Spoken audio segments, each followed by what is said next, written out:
لیکن انہوں نے اسے اس طرح لاگو کیا ہے جس نے ٹرمپ کے شاگردوں کو شرمندہ کر دیا۔ ایسا لگتا ہے کہ ایران اس برتری کو اپنی طاقت بڑھانے اور محض فوجی طاقت کی نمائش کے بجائے سیاسی دباؤ ڈالنے کے لیے استعمال کرنا چاہتا ہے۔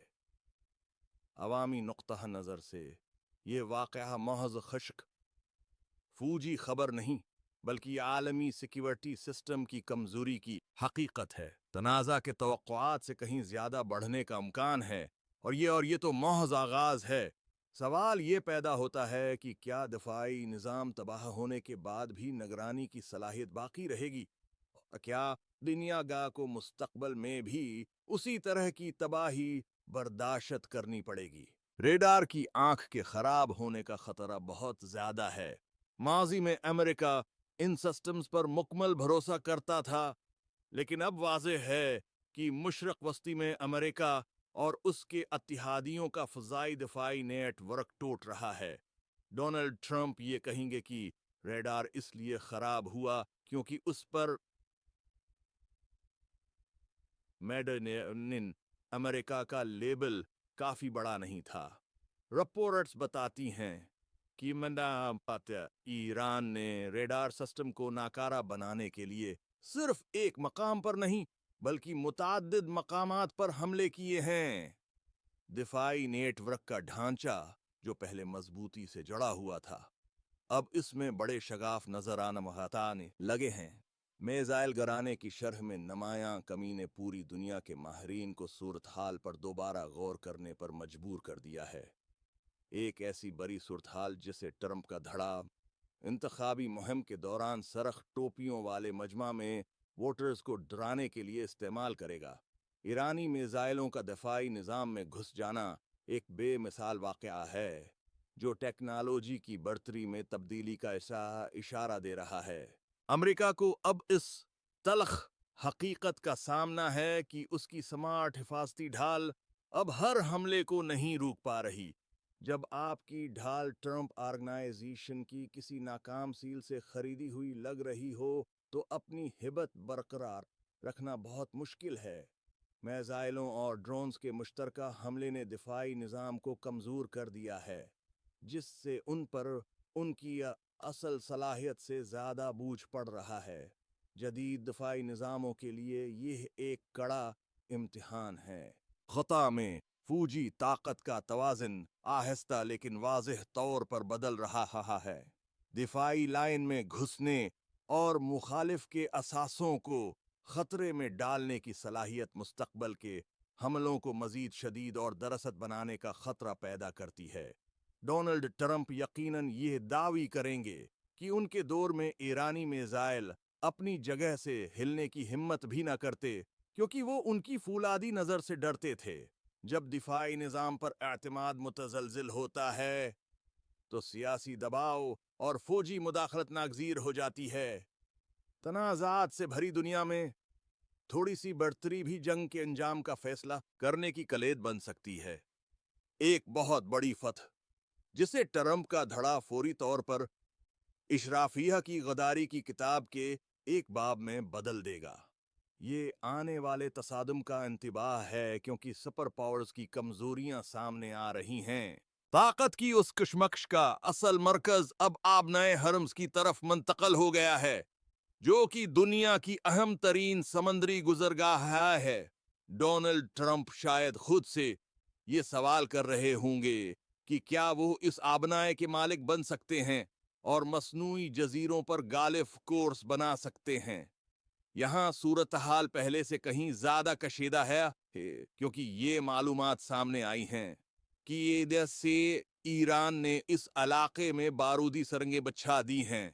تعداد اور مقام کا پتہ نہ ہونے کی وجہ سے خود بارودی سرنگیں بچھانے والا فریق بھی انہیں مکمل طور پر کنٹرول یا ختم نہیں کر سکتا۔ انتظام کا یہ افراتفری والا انداز بالکل ویسا ہی لگتا ہے جیسے 2016 سے 2022 کے دوران وائٹ ہاؤس میں عملے کی ترتیب ہوا کرتی تھی۔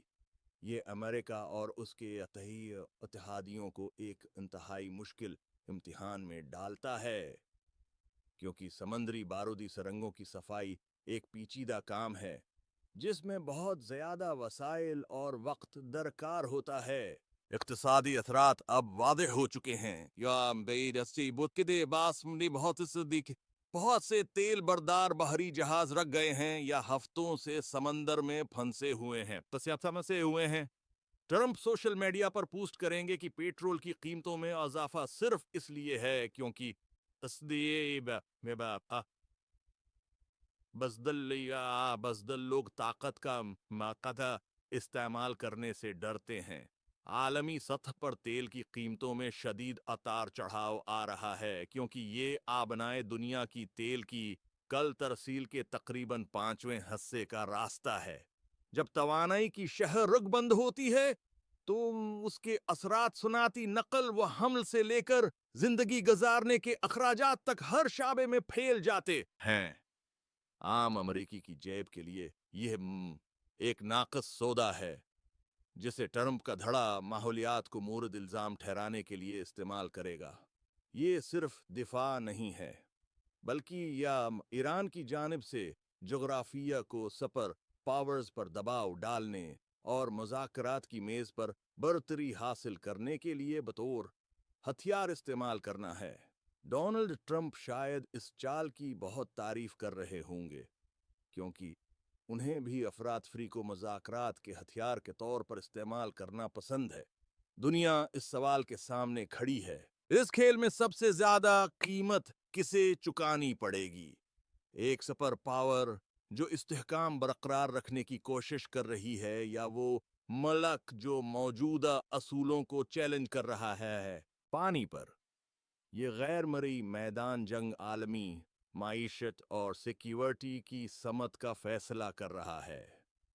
ڈونلڈ ٹرمپ کہیں گے کہ وہ اس پورے معاملے کو 24 گھنٹے میں حل کر سکتے ہیں، شاید ایرانی قیادت کو چاکلیٹ کیک کی دعوت دے کر۔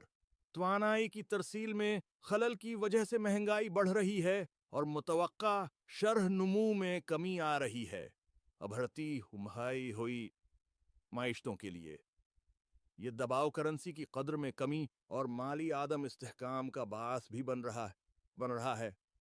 ٹرمپ کے حامی یقیناً یہ کہیں گے کہ مہنگائی ان کے عظیم مقصد کو سبوتاژ کرنے کی ایک سازش ہے۔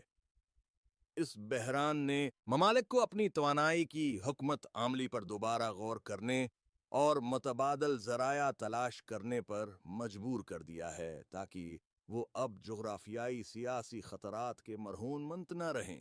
امریکہ اور ایران کے درمیان 2 ہفتوں کا عارضی جنگ بندی کا معاہدہ صرف عارضی سکون لایا ہے۔ یہ ایک مختصر وقفہ ہے، خاتمہ نہیں، کیونکہ اصل مسائل اب بھی موجود ہیں۔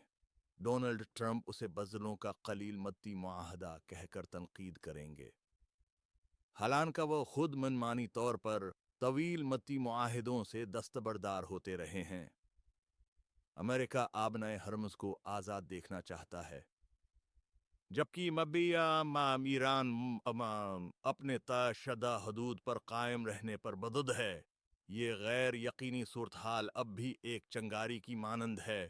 ٹرمپ کی حامی ریپبلکن پارٹی شاید کسی زیادہ دھماکہ خیز صورتحال کی امید کر رہی ہے تاکہ یہ ثابت کیا جا سکے کہ دنیا کو ایک مصنوعی مضبوط آدمی کی ضرورت ہے۔ اس کے علاوہ اسرائیل کی جانب سے ایران نواز گروہوں کے خلاف کارروائیاں کاغذی معاہدے کے باوجود تنازع بڑھنے کا خطرہ پیدا کر رہی ہیں۔ فریقین کے درمیان اعتماد کی شدید کمی ہے، بالکل ویسا ہی جیسے ٹرمپ اور ان کے سابق مشیروں کے درمیان اعتماد جو ایک ڈیلیٹ شدہ ٹویٹ سے بھی زیادہ تیزی سے غائب ہو جاتا ہے۔ جنگ بندی کا یہ معاہدہ تشدد کی واپسی سے قبل ایک عارضی خاموشی کی طرح ہے۔ سپر پاورز کے درمیان اس کھیل میں مذاکرات کا ہر مرحلہ دباؤ کا ایک امتحان ہے۔ اگر ڈونلڈ ٹرمپ مذاکرات کی میز پر بیٹھے ہوتے تو وہ شاید ایران سے مطالبہ کرتے کہ وہ امن پر بات کرنے سے پہلے ان کی عمارتوں کی تعریف کرے۔ اگر اعتماد میں کمی جاری رہی تو معاہدہ جلد ہی ختم ہو جائے گا۔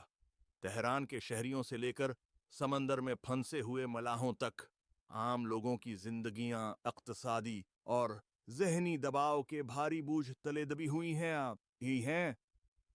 ٹرمپ کا دھڑا شاید ان کی تکلیف کو صرف ایک موثر میڈیا مہم کے لیے مارے ضمنی نقصان سمجھے گا۔ جنگی علاقوں سے گزرنے والے فضائی عملے کے لیے ہر پرواز زندگی کی بازی لگانے کے مترادف ہے۔ آخرکار اس جنگ میں کوئی حقیقی فاتح نہیں ہے۔ ڈونلڈ ٹرمپ یہ اعلان کریں گے کہ وہ واحد فاتح ہیں سہما ماں چاہے اس سے کوئی تعلق نہ ہو، محض اس لیے کہ یہ ان کی عادت ہے۔ اگرچہ ایران کے ڈھانچے پر بڑے پیمانے پر حملے ان کی صلاحیت کو جزوی طور پر متاثر کر سکتے ہیں، لیکن ایران نے اب بھی اپنا کمانڈ سسٹم اور جوابی کارروائی کی صلاحیت برقرار رکھی ہوئی ہے۔ یہ ہے جدید جنگ صرف تباہ شدہ اہداف سے نہیں بلکہ ہر فریق کی بحالی کی صلاحیت سے ناپی جاتی ہے۔ ایک افسوسناک حقیقت جسے ٹرمپ کا دھڑا کبھی تسلیم نہیں کرے گا، کیونکہ یہ ممکن امریکہ کو دوبارہ عظیم بنائیں کے نعرے میں فٹ نہیں بیٹھتی۔ فریقین کی ضد اور اعتماد کی کمی نئے تنازع کے آغاز کے خطرے کو ہر وقت موجود رکھتی ہے۔ دنیا ایک ایسے تنازع کے جواب کے انتظار میں ہے جس کا کوئی انجام نظر نہیں آتا اور اس کے لیے معیشت اور استحکام کی بہت بھاری قیمت ادا کر رہی ہے۔